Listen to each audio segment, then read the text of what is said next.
Çarşamba gününde çeşme başında gözüm bir ala göz hanıma düştü. Çarşamba gününde çeşme başında gözüm bir ala göz hanıma düştü. Ah dünya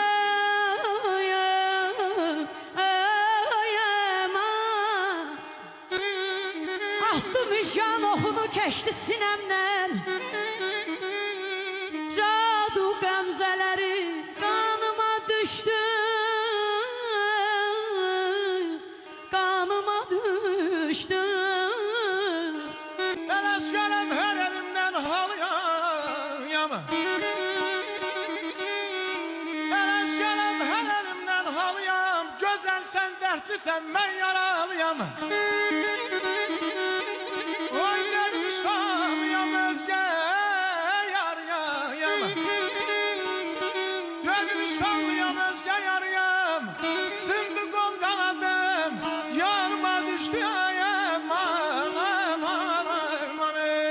Gözün aydın geldi yine, yaz başına dolandığım.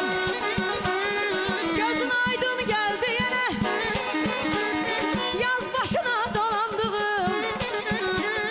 Çiçeği açır dere tepe, çiçeği açır dere tepe.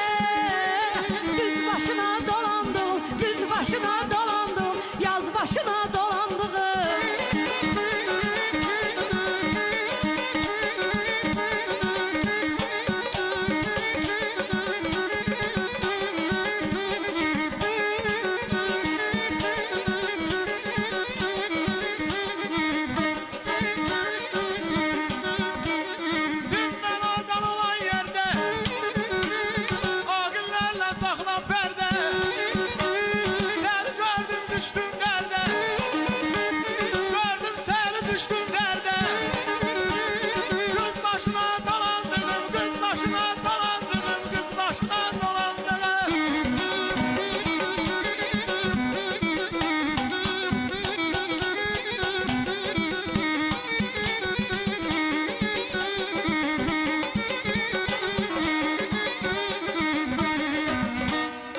Azalım ne dedim sana,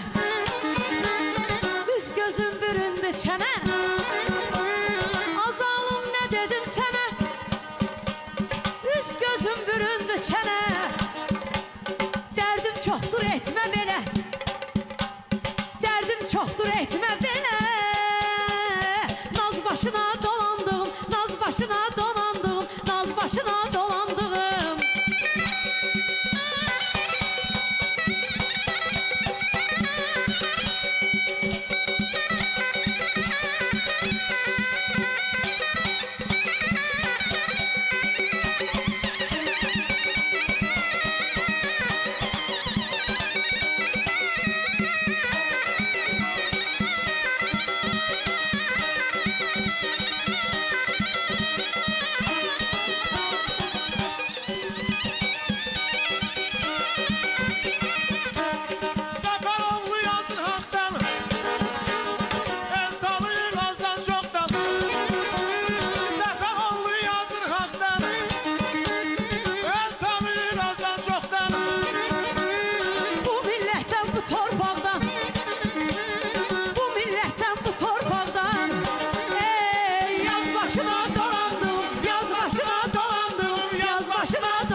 Karaca gözlerine kurban.